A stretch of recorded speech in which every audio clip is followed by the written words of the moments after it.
আসসালামু আলাইকুম। আপনাদের মাঝে নতুন একটি ব্লগ নিয়ে আসছি। তো আজকে আমি ৩০০ ফিটে গেলাম। তো হঠাৎ করে চিন্তা করলাম আপনাদের মাঝে একটি ভিডিও করি, ভালো মন্দ দুটোই।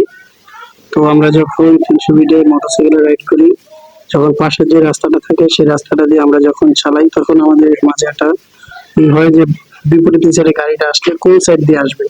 তখন আমরা এটা মাঝে মাঝে সম্মুখীন হই, অ্যাক্সিডেন্ট ঘটে। তো আমরা আহ, যখন রাইড করবো তখন সবসময় হাতের বাম সাইড দিয়ে থাকবো, কারণ যে আসবে সে হাতের ডান দিক দিয়ে আসবে। কারণ যখন ওভারটেকিং করতে হয় তখন আমরা কিন্তু হাতের ডান সাইড দিয়ে ওভারটেকিং করি, এবং যখন সামনে যে আসবে তারপর আমাকে সিগন্যাল দিতে হবে, যে ইন্ডিকেটর জ্বালিয়ে, যে আমি তারপরও বামে আছি, আপনি ডান দিয়ে চলে যান। নাহলে যদি আপনি ইন্ডিকেটরটা না দেন তাহলে উনি হয়তো স্ট্রিক্টে করে একটা দুর্ঘটনা ঘটে যাবে। তো বিষয়টা সবচেয়ে থেকে এটা হলো কি, আমরা যখন ইউটার্ন আসে, ইউটার্ন আসলে আমরা কিন্তু যখন দেখি রাস্তা ফাঁকা, আসলে কিন্তু রাস্তা ফাঁকা আছে ঠিকই, কিন্তু বিপরীত সাইডে আর এক সাইড থেকে একটা গাড়ি আইসা আমাদের দুর্ঘটনাটা হয়ে যেতে পারে।